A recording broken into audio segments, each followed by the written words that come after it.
Hello and welcome everyone to ninth episode of the Four Agreements. We have understood the first agreement, which was being impeccable with our words. And now we are moving on to the second, which is don't take anything personally. So let's dive in. Next three agreements are actually born from the first agreement. And today we are going to learn what author has to tell us about how not to take anything personally of whatever is happening around us. He is using the earlier example, which is if I see you on the street and I say, "Hey, you're so stupid," without knowing you, it's not about you, it's about me. If you take it personally, then perhaps you believe that you are stupid. Maybe you think to yourself, how does she know? Is she clairvoyant? Or can everybody see how stupid I am? Now you have taken it personally. And because you agreed to whatever was said to you, as soon as you agree, the poison goes through you and you are trapped in the dream of hell. What causes you to be trapped is what we call personal importance. Personal importance, or taking things personally, is the maximum expression of selfishness. It's so interesting. Personal importance, or taking things personally, is the maximum expression of selfishness because we make the assumption that everything is about me. It comes very naturally to us because during our period of education or our domestication, we learn to take things personally. We think we are responsible for everything. It's always me, me, me, me, me. And now, author dives in. Nothing other people do is because of you, he says. It is because of themselves. All people live in their own dream, in their own mind.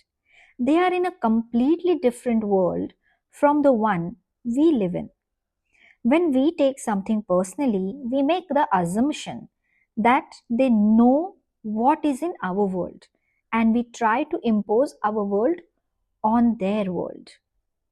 He goes to the extreme here and says, extreme but true, I believe.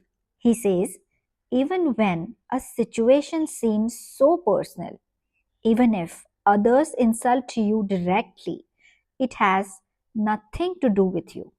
What they say, what they do, and the opinions they give are according to the agreements they have in their own minds.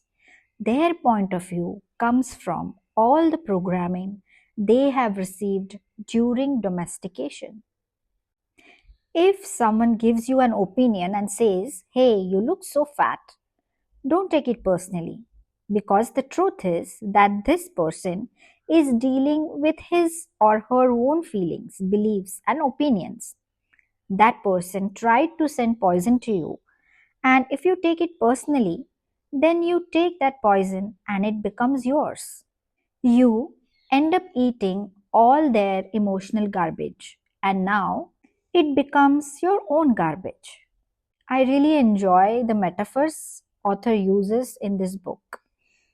Garbage, emotional garbage, uh, black magicians, poison, etc. etc. Let's stick to the point. He is trying to tell us that once you agree to whatever opinion the other person has, you sort of own everything, the beliefs, the feelings, the opinions, the poison, all the emotional garbage that other person is carrying. You carry it on your own shoulders when you agree to that opinion. And immunity to that poison in the middle of hell is the gift of this agreement. When you take things personally, then you feel offended, and your reaction is to defend your beliefs and create conflicts. You make something big out of something so little because you have the need to be right and to make everybody else wrong. You also try hard to be right by giving them your opinions. In the same way, whatever you feel and do is just a perception of your own personal dream, a reflection of your own agreements.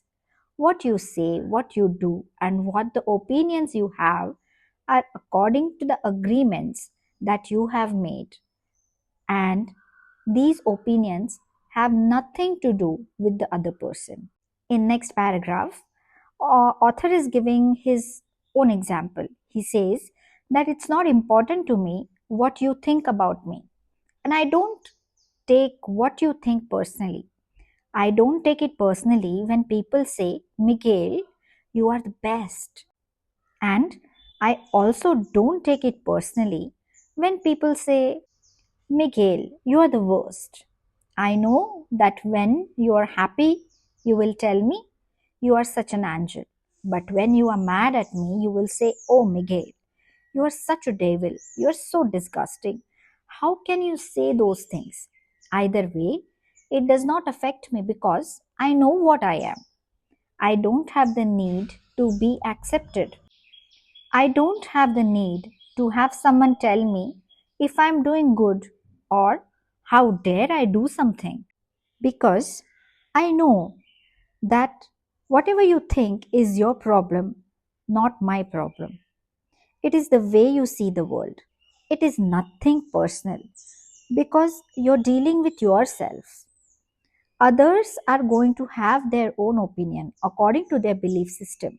So, nothing they think about me is really about me, but it's all about them. He says that you may even tell me that, Miguel, what you're saying is hurting me, but it is not what I'm saying that is hurting you. It is that you have wounds that I touch by what I have said. You are hurting yourself. There is no way that I can take this personally. Not because I don't believe in you or don't trust you, but because I know that you see the world with different eyes. With your own eyes, you create an entire picture or motive or movie in your mind, and in that picture, you are the director, you are the producer, you are the main actor or actress. Everyone else is secondary. It is your movie. So it is nothing personal. You get mad because you're afraid, because you're dealing with the fear. If you're not afraid, there is no way you will get mad at me. If you're not afraid, there is no way you will hate me. If you're not afraid, there is no way you will be jealous or sad. If you live without fear, if you love, there is no place for any of those emotions. There is a book called Conversations with God, and it's a three-part book. In the first part, author Neil Donald Walsh, he has said a beautiful thing that in fact, if we examine our emotions, our feelings, we can categorize them simply in two categories. One is fear and another one is love. Whatever you're feeling at any point in your life can be categorized into these just two emotions. And actually, I found it very interesting that in a way it is true. And that's what here Miguel is also telling us. He says that when you live without fear in love, there is no place for any other emotions. If you don't feel any of these other emotions, it is logical that you will feel good because what you're feeling is love. When you are feeling good, everything around you is good. You are loving everything that is around you because you are loving yourself. Because you like the way you are, because you're content with you, because you're happy with your life. You are happy with the movie that you are producing, happy with your agreements with life.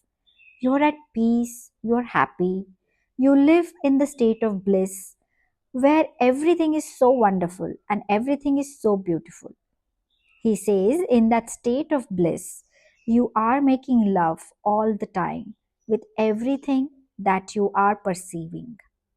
In next part of the chapter, he is explaining the concept that even the opinions which we have about ourselves are not necessarily true, and that is why sometimes we do not need to take whatever we hear in our minds personally.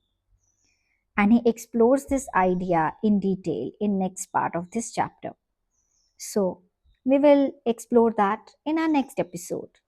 Until then, love and light.